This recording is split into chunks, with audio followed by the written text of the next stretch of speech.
I couldn't believe it, but there are 5 ingenious tricks with these kitchen sponges that everyone should really know, but unfortunately, almost nobody does, because you can do a lot more with them than just use them. Here, I'll show you how it works. Let's start with the first trick. You need a kitchen sponge like this. We now want to cut out a piece of it, right in the middle. To do this, grab a cutter knife or a pair of scissors and cut out a piece about 1 centimeter wide that goes in about 1.5 to 2 centimeters.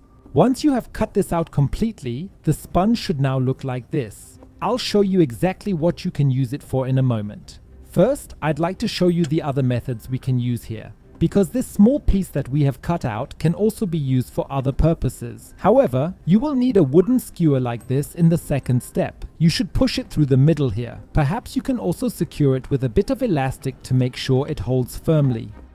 Or you can take a sponge and make 3 cuts here so that you have roughly the same distance between each cut. Then you have 4 individual elements of the sponge. You'll find out how this works in a moment. For the next trick, you should now also make these cuts in a sponge and then fold it up, as you can see here, so that the green, rough surface is stuck in the middle. Now put a rubber band around the middle and wrap it really tightly around the sponge so that it holds properly. Now you need 2 more wooden skewers, which you should also stick into the rubber band on the right and left. Before we get to the incredible possibilities that the whole thing offers, I have one last trick for you. Because if you have a window like I do here, you can easily clean the window frames when you open it.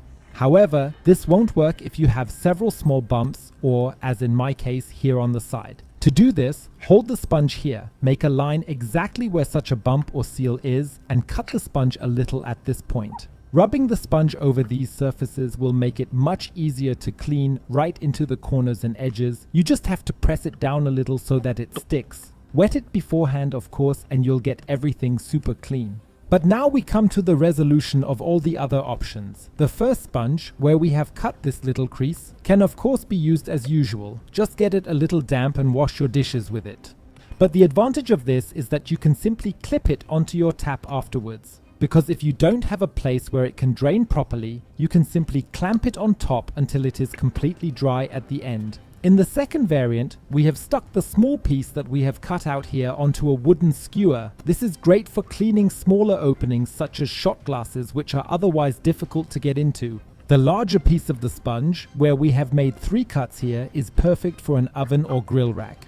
This fits perfectly into the individual slots, and you can clean both sides at the same time by simply pushing it through. And the last variant we had, where we attached 2 wooden skewers, is perfect if you need to clean the inside of jars or larger bottles where you wouldn't otherwise be able to get in so easily. Thanks to these wooden skewers, we can reach the bottom and clean them really well. And if you'd like to learn a few more incredible tricks that the majority of people don't know, then click on the video you see on the screen and see if you're one of them.